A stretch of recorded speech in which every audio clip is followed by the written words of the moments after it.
दोस्तों, मिस्र की मम्मी के बारे में तो आपने ज़रूर सुना होगा। इससे जुड़े कुछ ऐसे रहस्य हैं जिसे जानकर आपके होश उड़ जाएंगे। इजिप्ट के पिरामिड में दफन ये मम्मी कई रहस्यों को अपने भीतर समेटे हुए है।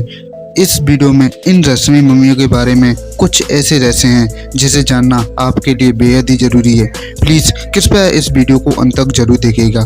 दोस्तों, मिस्र के राजाओं ये प्राचीन समय में अपनी जीवन का संबंध तितली के साथ जोड़कर देखते थे। जिस प्रकार एक तितली जन्म के समय कोकून में रहती है, उसके बाद वह तितली बनती है, ठीक उसी प्रकार इजिप्ट के राजाओं के मरने के बाद एक विशेष प्रकार का लेप लगाकर उन पर पट्टी बांधकर ताबूत में बंद किया जाता था। मिस्र के लोगों का उनका मानना था कि तितली की तरह ही उनके जीवन की एक नई शुरुआत होगी। आज इजिप्ट की ये मम्मी सबसे रहस्यमयी मानी जाती है। इसी वजह के चलते मिस्र के कई महान राजाओं के मरने के बाद उनको मम्मीफिकेशन किया जाता था और इन मम्मियों को पिरामिड के अंदर रखा जाता था। उस दौरान प्राचीन मिस्र के लोगों का मानना था कि पिरामिड एकमात्र ऐसा क्षेत्र है जिसके सभी कोण एक बराबर होते हैं। इस कारण एक खास तरह की ऊर्जा इस क्षेत्र में आती है जो इन मम्मियों को सुरक्षित रखती है। पिरामिडों में लाशों को रखने से पहले उन्हें मम्मी में तब्दील किया जाता था और फिर उन्हें पिरामिडों में दफना दिया जाता था।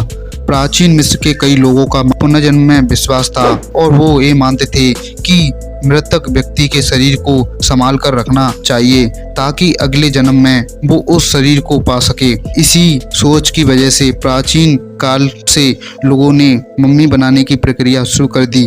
प्राचीन काल से शुरू हुई ये प्रक्रिया आज भी जारी है। शरीर के कई महत्वपूर्ण हिस्से को निकाला जाता था और यहाँ तक कि दिमाग को भी निकाल दिया जाता था। प्राचीन मिस्र वासियों की धारणा थी कि उनका राजा किसी देवता से कम नहीं और वो उसी रूप में पूजना चाहते थे। मृत्यु के बाद राजा दूसरी दुनिया में अन्य देवता से जा मिलता है। इस धारणा के चलते राजा का मकबरा बनाया जाता था और इसी मकबरे का नाम पिरामिड रखा गया। यह मकबरा त्रिभुजाकार का होता है।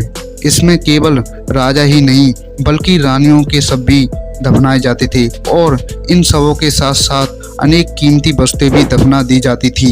लेकिन आज तक किसी भी पिरामिड में कोई भी मम्मी नहीं मिली। हालांकि जितनी जिज्ञासा पुरातत्वविदों को किंग तूतनखामेन की मम्मी को लेकर है, उतना शायद ही किसी और से ना हो। रिसर्च में इस बात का पता चला है कि किंग तूतनखामेन मात्र 9 वर्ष की उम्र में ही राजा बन गए थे और उनकी मृत्यु 19 साल की उम्र में हो गई। उनकी गिनती गिने चुने कुछ सम्राटों में की जाती है जिन्हें मिस्रवासी देवता मानते थे। तूतनखामेन की मम्मी को साल 1929 में ब्रिटिश पुरातत्वविदों हार्वर्ड कार्टर ने ढूंढा था।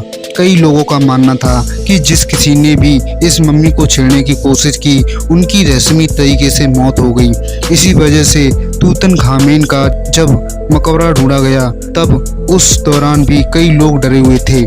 स्थानीय लोगों की माने तो मिस्र के इन पिरामिड के पास रात के समय कई मम्मियां घूमती हैं।